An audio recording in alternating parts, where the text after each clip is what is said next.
Hello, this is Omega Forever Prump, and I want to talk about subscribing, liking, sharing, and making my life a little better in that because it makes me feel good. I'm also talking about winter is really hard and also summer too. I'm going to first talk about driving your car and getting stranded in wintertime, and it does happen. It's been known to happen where people get stranded and absolutely have no way in, how can I say, they have no way to warm themselves, feed themselves, nothing. They are pretty much stuck in a situation. So what I would like to do is talk about having to survive and the things you can buy on a winter situation. And what I have learned is you can go on Amazon, you can go on eBay, you can buy all kinds of different things that is offered through these sites. They have these, it looks like foil, and you can keep yourself warm because when it snows and if you're stuck in a snowstorm, you cannot run your car for the fact, even if you have enough gas, even if you have that, you will end up dying of fixation from the carbon dioxide. And you don't want that. So what you have to do, and what a lot of people do, is they learn to keep warm and they keep emergency lighters. Now, if you live in an area like mine, that summertime, you cannot keep lighters.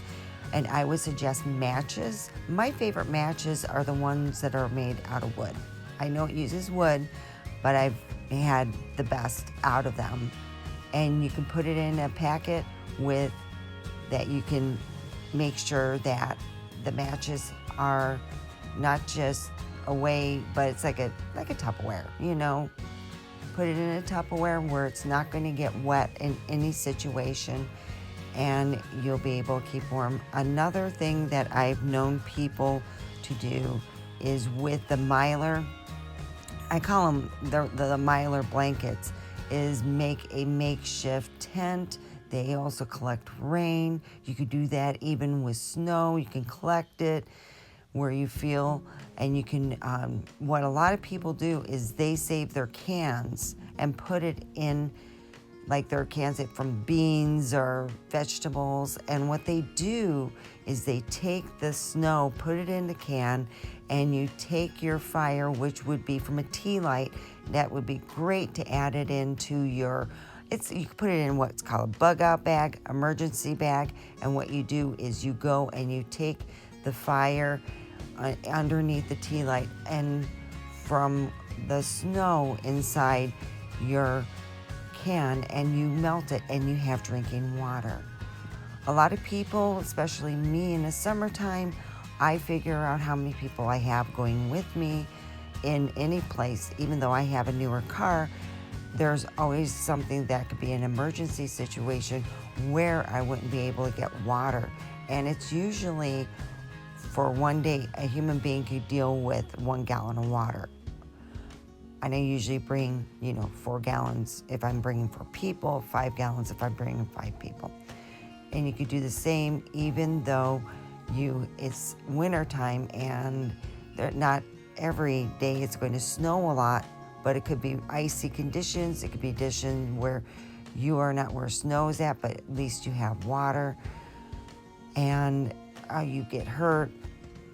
Another thing that I have known people to do is they bring walkie-talkies where they can have a certain mile radius. Of course, they are not cheap. You can look on eBay for that, and you can get a walkie-talkie that has a really good radius where you can find people. Another thing that people use is not just a CB radio, but it's a radio where you can get to talk to people. You can get different types of radios in different types of situations that you have.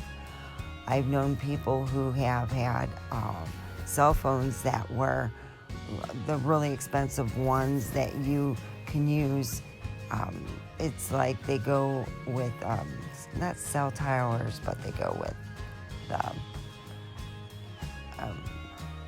I think it's, I'm trying to sit there. They're very expensive. So the one thing that I notice in dealing with the snow, people think that they can't get caught in it, and always have your emergency bag, especially for this time. Even if you live in the desert, there's no snow, and you feel that you couldn't get in a situation, it can happen even in the desert. Most people in the desert die from hypothermia than any other thing, believe it or not. That is the one thing. And they got the roadside rescue assistant. They have different types of things that they offer over in Amazon. And they're called Mylar blankets. They sell them a set of 10, and it goes from $1 a piece to less than $1 a piece. And they have different types of ones.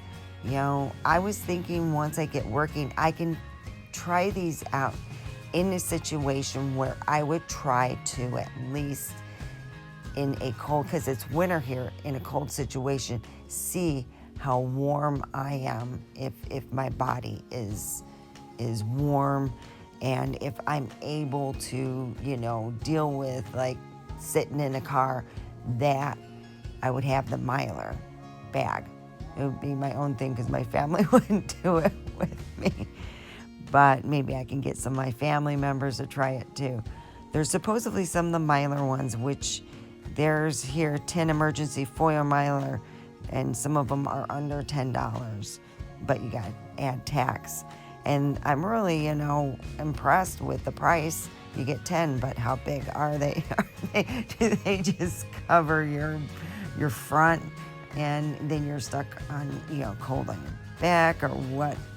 How do they do that? So they got the Swiss Safe Emergency Mylar Thermal Blankets, a 4-pack, and it's like $14. And it's like, wow, that's kind of, expensive if you think about it, if you have a large family. But if you like how it is, I think I would like to look at the different side. But you could take the Mylars and make them into a tent. You can collect rainwater or even snow to make water, and to have where you have cans where you can actually make a fire with a tea light.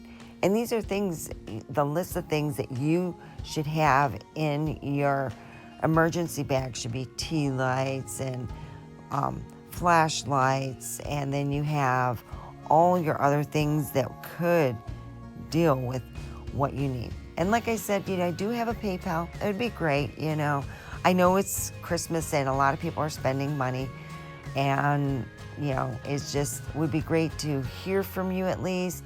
My PayPal account is down below, and subscribe as always.